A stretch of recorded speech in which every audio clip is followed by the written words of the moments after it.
Hi, welcome to another episode of Hot Takes and get ready for another attack. This time from the Red Queen. I mentioned this in the previous video. Angela Rayner is angry and she's on the warpath and she says she's going to return. She has the ability, the manpower and the gob to fight for her beloved unemployment rights bill. Rayner is emerging from her purdah. She has been quiet and simmering on the backbenches long enough. She is pushing the button, emerging from her long dormancy. All right, short dormancy. And now she's ready to fight to the bitter end because her employment rights bill is being gutted and she's not happy with it. And the unions are not happy with her not being happy with that. And so she's going to prove to the unions that she's still their girl. After all, she needs their money. Rayner is going to lay an amendment on the House.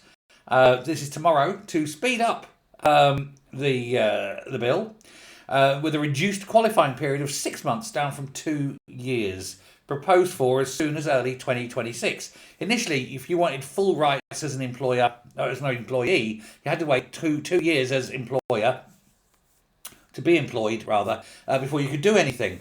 And what would often happen is wily and clever employers would hire people and put them on a just under 2 year contract, and at the end of it they'd be gone before they could cause trouble. If they were good employees that weren't the troublemakers, they would be safe and kept. But it was a way of getting rid of the troublemakers, you see. Well, Ange doesn't like that. She doesn't like the fact that employers should have the right to get rid of people who are disruptive to their business. And she wanted those rights to be day one. Well, if that was the case, nobody would get hired. Why would you hire someone on a day one basis? I've been here 5 minutes. I don't like it. I'm going to go off now. Mental health issues. You have to pay me a full wage for 6 months. See ya. Ain't going to happen, is it?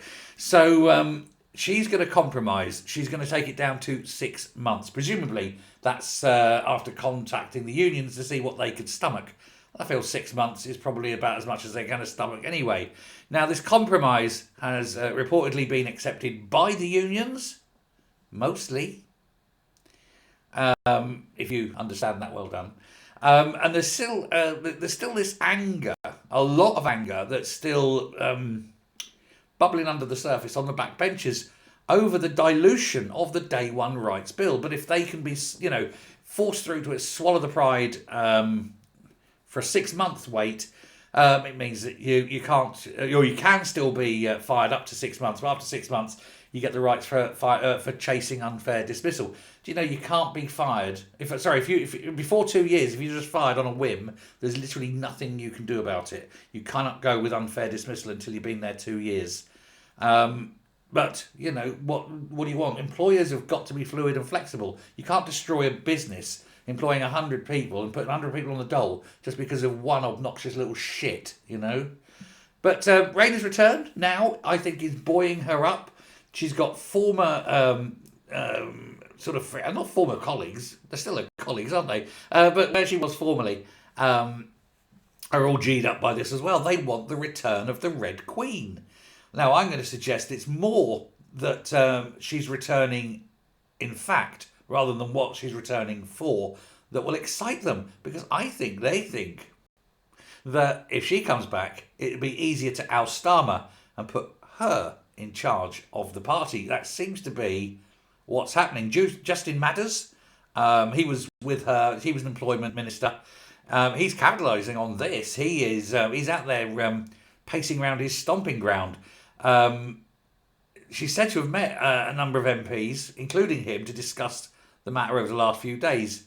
And the Queen over the water was never going to be quiet for long. This time she's sailing back and she's got her dragons. It's going to be a fun few weeks, I think. Starmer won't know what's hit him. To the left of him, Miliband. To the right of him, Reeves. And straight ahead, coming in full pace, the Red Queen. Who's he going to turn to? There's no friends left. There are no friends in politics. Only people you can use at the moment. And I think Starmer has used up all the goodwill. This could, fingers crossed, be the Rubicon crossed.